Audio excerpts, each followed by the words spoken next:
Hello beautiful people, you're welcome back to my YouTube channel. My name is Winnie. In today's video we're going to be learning how to make this structured detail. You can put it on the sleeve area like Tomike did, or you can do it in a wider way as Vicky James has done on us. I'm so excited about this. If this is what you love to learn, keep on watching, like my video, share with your family and friends. Without too much talking, let's get to the honey of the video. I love you. Hey beauty, welcome to my channel. For this tutorial, these are the tools you are going to be needing. You need your crinoline, you need your boning. These two are very important. You cannot use crinoline alone. You can still use boning alone, but if you want to put crinoline, you have to work with boning. Then you need your stay and then your fabric of your choice. For this particular video, I'm using this sequin fabric and it's quite transparent, so I cannot iron my interfacing on it, because if I place my iron on it, all the sequin is going to fall off. All right, so what I am going to do is that I am going to line this, because I don't want my boning and my crinoline to be showing. You don't always want customers to know the secret behind everything that we are doing. All right, so you have to cover it well so that they can be wondering that what did you use.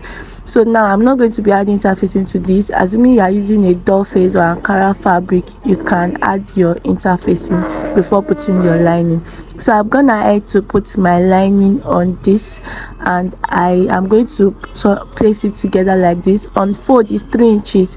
Your crinoline will determine the wideness of the casing that you want to create. So my crinoline is 3 inches wide, so that is why I have already made my fabric to be also 3.5 inches wide.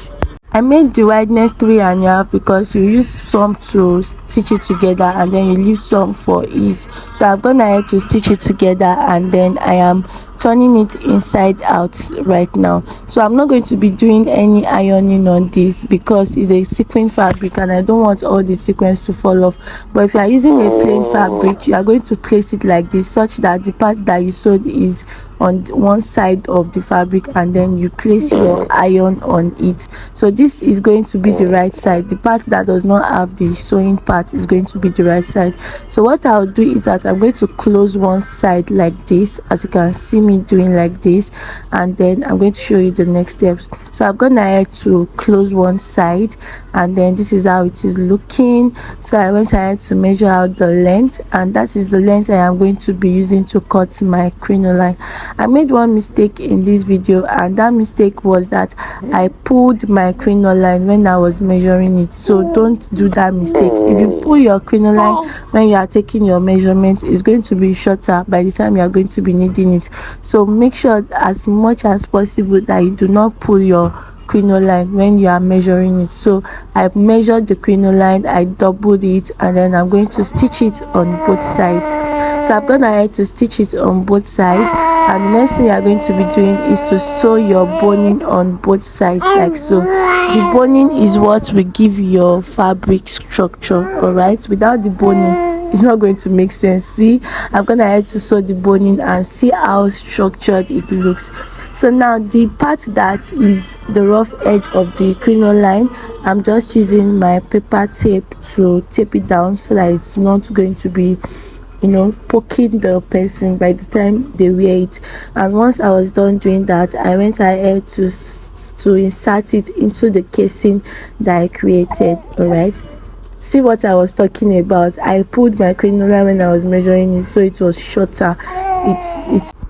It did not get to the exact measurement that I wanted, but it's still okay. I'm going to cut the excess and make do with what I have. But when you are doing yours, make sure you don't pull your crinoline, so that, or you cut it excess, so that when you have the excess you are going to trim it off later. So I've gone ahead to cut it out and then I knitted it, and this was what it is looking. You can go ahead to twist it, you can do it into any form of your choice. It's going to stay structured for you. So you see I'm twisting it, and then you can place it on your sleeve part, on anywhere on your clothes that you want to do it. Just be creative about it. This was my own, this was how I used mine, and see how beautiful it looked.